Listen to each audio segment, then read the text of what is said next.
Hello बच्चों, आप सभी का स्वागत है मेरे YouTube channel Maths Hub by Manoj Thakur पे। तो आज भी एक जेईई मेंस 2021 का क्वेश्चन लेके आया हूँ बाइनोमियल थ्योरम का।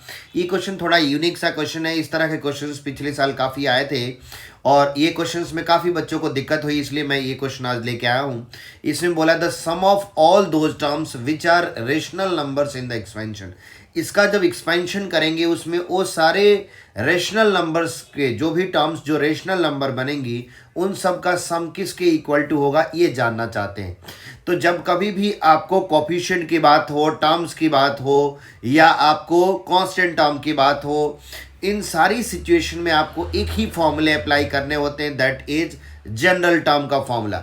तो वही फॉर्मूला हम लोग यहाँ पे भी अप्लाई करते हैं और इसके सॉल्यूशन की तरफ हम लोग मूव करते हैं। तो चलो, तो सबसे पहले जनरल टर्म का एक बार मैं फॉर्मूला लिख दूं जिस बच्चे को नहीं कभी पता।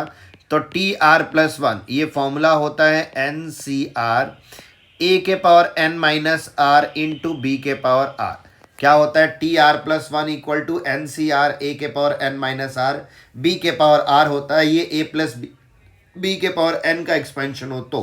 तो इसी तरीके से हमारे पास जो एक्सपेंशन है उसमें लगाएंगे तो हम लोग क्या बनेगा, ये बनेगा 12 सी आर 2 के पावर 1/3, इसके पावर क्या हमारे पास 12 माइनस आर इंटू 3 के पावर 1/4 के पावर आर। तो ये बन गया हमारा जनरल टर्म। अब वो ये कह रहे हैं कि आपको देखना ये है कि आपको उन सारी टर्म्स का सम लिखना है, sum of all those terms which are rational number in the expansion. इस एक्सपेंशन में वो टर्म्स जो रेशनल नंबर बनेंगी। तो रेशनल नंबर कब बनेंगे? रेशनल नंबर बनने के लिए हमारे पास सबसे इंपॉर्टेंट पॉइंट है कि यहां पे जरा नोटिस करें आप लोग। जैसे देखो, एक है हमारे पास टर्म 2 के पावर 1/3, इसके पावर लिखा है 12 माइनस आर। अब देखो 12 माइनस आर क्या क्या बने जिससे ये रेशनल नंबर हो जाए। तो देखो 12 माइनस आर की वैल्यू क्या क्या बन जाए। अगर ये मान लो फॉर एग्जांपल यहाँ पे आर की वैल्यू मैं रख देता हूँ 0। अगर आर 0 रखूंगा तो 12 माइनस 0 12, तो ये बनेगा 12/3। तो ये 4 हो जाएगा, 2 के पावर 4 एक रेशनल नंबर बन जाएगा। उसके बाद आर की वैल्यू यहाँ पे और क्या रखूं, आर अगर मैं 3 रख देता हूं तो 3 रखूंगा तो 9 माइनस 3 सॉरी 12 माइनस 3 कितना 9, 9/3, ये भी रेशनल नंबर। तो यहाँ पे 3 भी पॉसिबल है। सिमिलरली क्या रख सकते हैं, आर अगर मैं 6 रख दूं तो 12 माइनस 6 6 6/3 2, ये भी आ जाएंगे। 9 रख दूं तब भी हो जाएगा 12।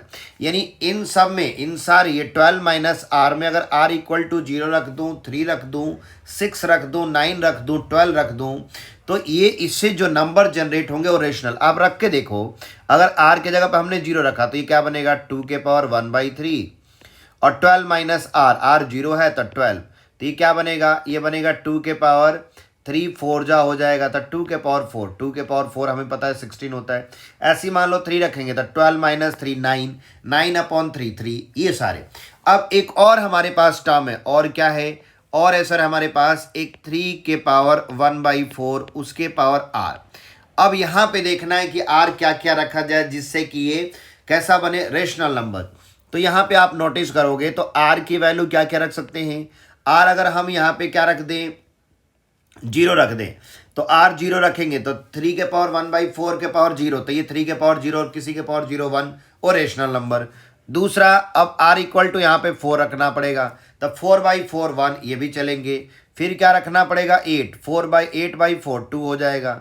उसके बाद 12, 12 से ज़्यादा नहीं रख सकते, क्यों? क्योंकि जो हमारा एक्सपेंशन है वो 12 भी है, तो आर की वैल्यू कभी n से ज़्यादा नहीं हो सकती है, ये बात ध्यान रखें। तो अब आपको दो अलग अलग हमें सिचुएशन हुई।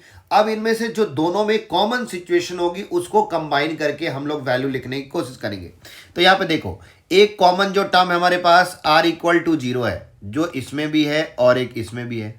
इसमें R3 इसमें नहीं है, R6 इसमें नहीं है, R9 इसमें नहीं है, और एक कॉमन क्या है R12।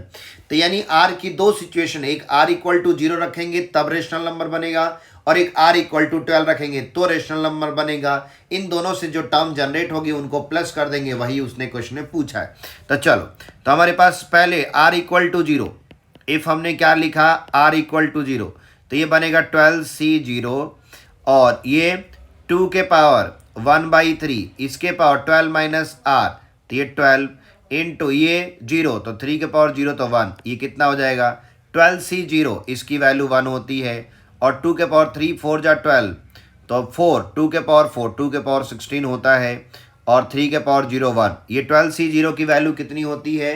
12C0 की वैल्यू 1 हो जाएगी। कैसे? 12 factorial upon 0 factorial two 12 minus 0 12, तो यही बनेगा ये 16। अब एक और सिचुएशन क्या है, जब r की वैल्यू 12 हो, तो r 12 रखेंगे तो ये क्या बनेगा? 12C12, ये भी 1 होता है।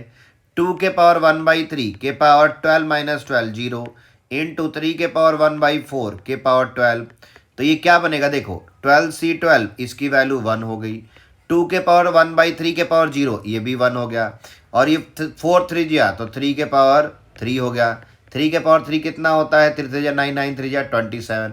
तो यानी जो टर्म रेशनल क्रिएट हो इस पूरे एक्सपेंशन में, वो दो ही टर्म है, when r equal to 0 and when r equal to 12। In that both दो सिचुएशन में हमारे रेशनल नंबर जनरेट होंगे। उसका क्या पूछा है? उसका सम। तो इनका सम करो तो 16 प्लस 9 कितना हो जाता है? सॉरी 16 प्लस 27, तो ये हो जाएंगे सर 27 प्लस 16 हो जाते हैं 3, 43 आ जाएगा। तो 43 हमारे पास कौन से ऑप्शन है? डी ऑप्शन है। तो आप इनको अच्छे से समझें, और जिन बच्चों ने अभी तक इस चैनल को सब्सक्राइब नहीं किया है वो सब्सक्राइब भी करें, अपने फ्रेंड्स में शेयर भी करें। हर रोज जेईई मेंस के आपको एक प्रीवियस ईयर से क्वेश्चन मिलेंगे। मैं कोशिश करूंगा दो दो की भी आपकी कंबाइन करके आपको लेके आऊं, जिससे कि ज़्यादा से ज़्यादा हम लोग क्वेश्चन करें और फटाफट से वाइंड अप कर दें। ऑल द बेस्ट, आप लोग अच्छे से प्रिपरेशन करें।